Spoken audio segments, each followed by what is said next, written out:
Hey everyone, it's Brave here again. Welcome to my channel.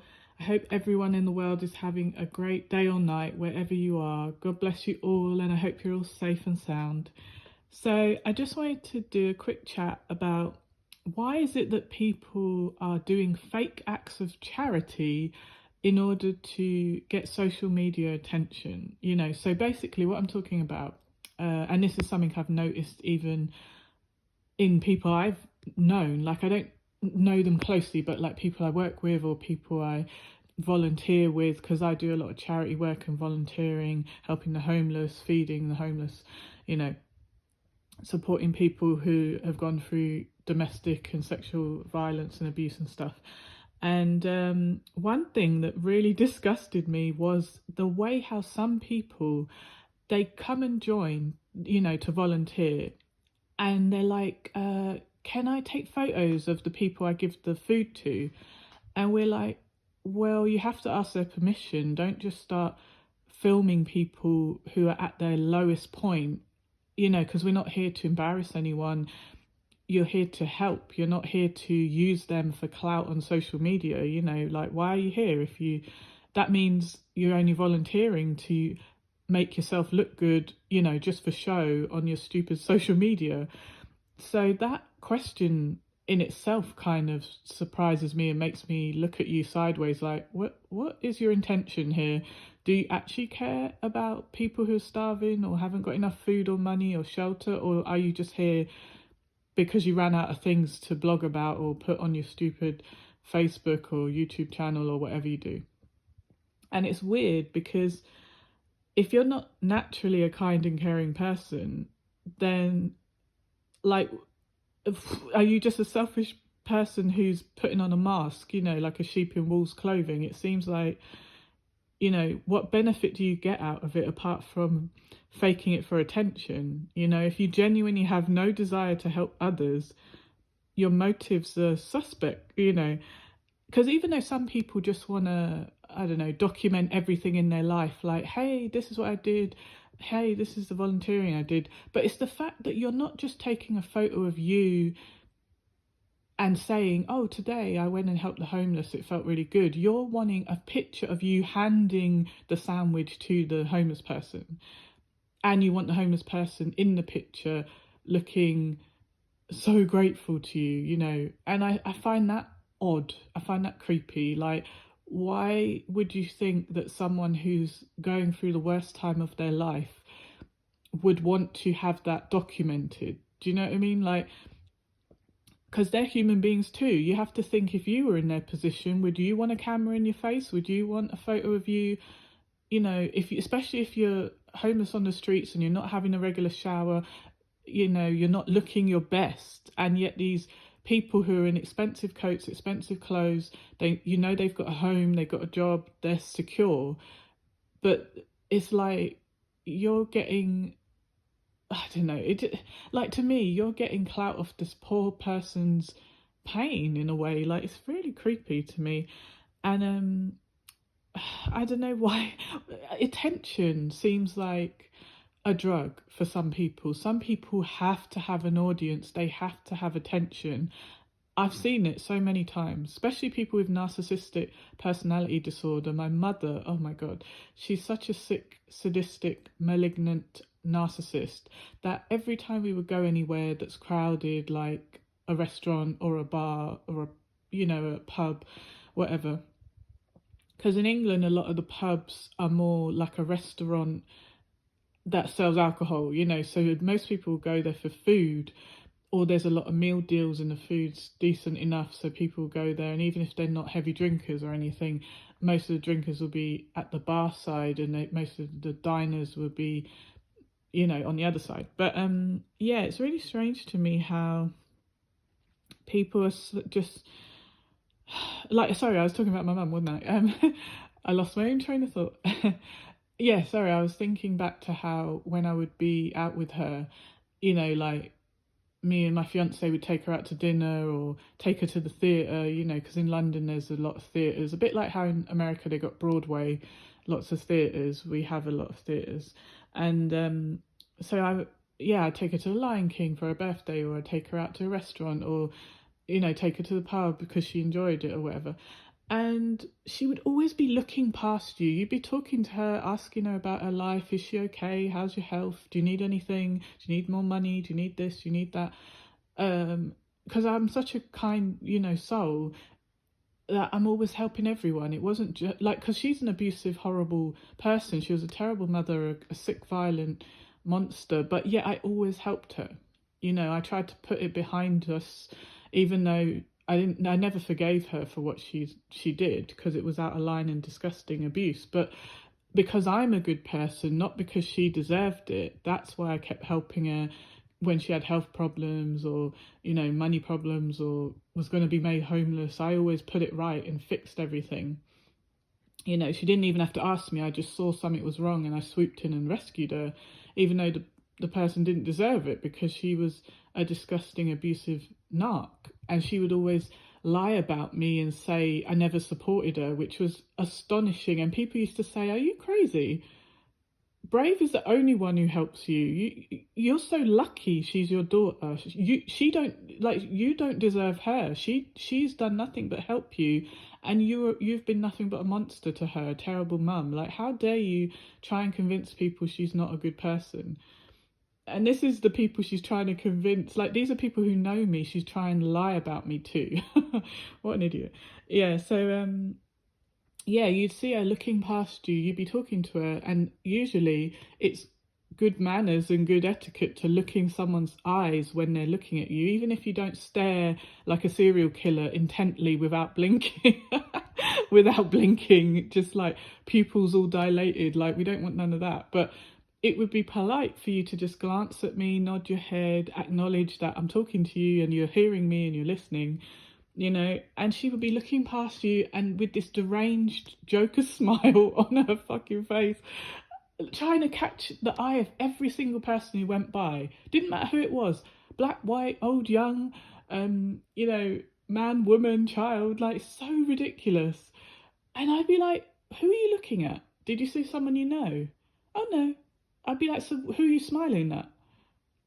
No, there's just some people that went by. And I'd be like, but they're strangers. Did they even smile at you? You know, so I'm not saying you can't be friendly and someone glances at you and you smile, but what is the reason you got to meet the gaze, as in the eyes, meet the eyesight and the eye line of every single person? There's like 100 people in this pub. So are you really going to look in every one of their face like a child and look for a smile? You know what I mean? Like, what a weirdo, just wanting attention like a puppy. It was sad. And yet you can't get no attention from this weirdo, and you're related to them and you've saved them 1,000 million times, but everyone else can get the best version of them. Like, obviously, like, that's just a minor thing, her trying to get attention and looks from strangers. But even when she's like needing help, even though I swooped in and helped her a million times and she knew I would help her, she will run to strangers and say, oh, can you help me? And they'll be like, oh, don't you have any family? And she'll be like, no, I don't have anyone to help me. She'll literally lie like in front of me. And I'll be like, am I in the Twilight Zone? Is this a joke? Like, are you okay? I'll say to her, like, are you okay? Are you getting some kind of mental derangement? Because what do you mean you have no one? I have no one, as in good family. You had me helping you even though you didn't deserve it. What are you talking about? And then I have to say to them, excuse me, I'm her daughter. Yes, she does have someone to help her. But then she's making out like she's afraid of me or something. Like, she literally wants to create doubt in that person's mind that I help her. Like, it's so sick. Like, oh God, I don't even want to talk about her anymore. I had to cut her out of my life and cut off her narcissistic, sick interactions because she was just so toxic. Ugh. Anyway, but yeah, like I said, attention, especially for people with narcissistic personality disorder, can be like a drug. If they don't get attention, they feel deranged. They need attention to regulate their crazy mind, you know? And the weird thing is, they don't even want the attention from their nearest and dearest. They want it from strangers. It is pathetic. I can't stand narcs.